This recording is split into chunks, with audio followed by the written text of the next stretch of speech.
जैसे कि हमने पार्ट 1 में देखा कैसे उत्तराखंड की एक जगह विडम्बगढ़ कुटी जहां जाने के बाद आज तक कोई नहीं लौटा। दो दोस्त सत्यम और सौरभ वहां जाने की योजना बनाते हैं और वहां जाने के बाद उनके साथ अजीबोगरीब घटनाएं होती हैं।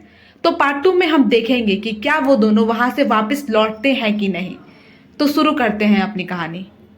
फिर चारों ओर अंधेरा छा गया था। सौरभ ने टॉर्च ऑन की। सत्यांश वहां से गायब था। सिर्फ कैमरा पड़ा था। कैमरे की स्क्रीन पर आखिरी रिकॉर्डिंग चल रही थी। दीवार पर लिखा था, वह लौ बुझी नहीं है। सौरभ डर के मारे दरवाजा खोलने दौड़ा, लेकिन दरवाजा बंद था। बाहर घनी धुंध और अंदर किसी की कदमों की आवाज।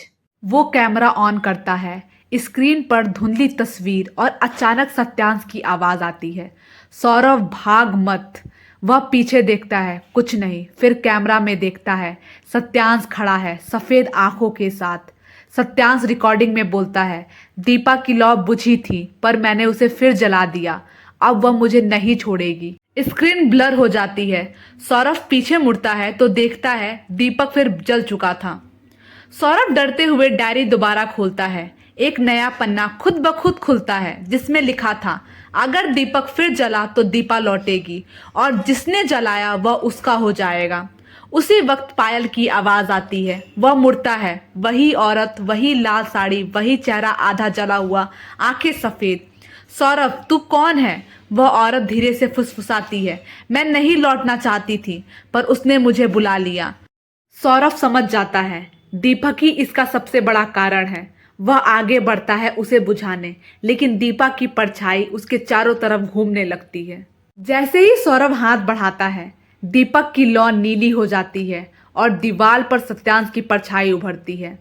सत्यांश, अब लौ मेरी है सौरभ, मैं मरा नहीं हूँ, बस लौ में समा गया हूँ।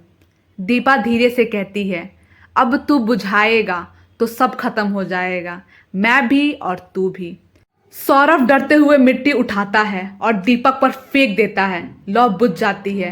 पूरा घर हिलने लगता है, दीवारें टूटने लगती हैं और फिर सन्नाटा छा जाता है। सुबह की पहली किरण में कुटी खाली पाई जाती है। अंदर सिर्फ राख में 2 उंगलियों के निशान थे। किसी का कोई अता पता नहीं था, लेकिन कैमरा अब भी चल रहा था।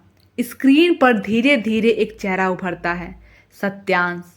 वो मुस्कुराता है और कहता है, अब लौ बुझ चुकी है, लेकिन वह अब मुझ में जल रही है। स्क्रीन काली होती है और हवाओं में फुसफुसाहट सुनाई देती है, कुछ लौ कभी नहीं बुझती।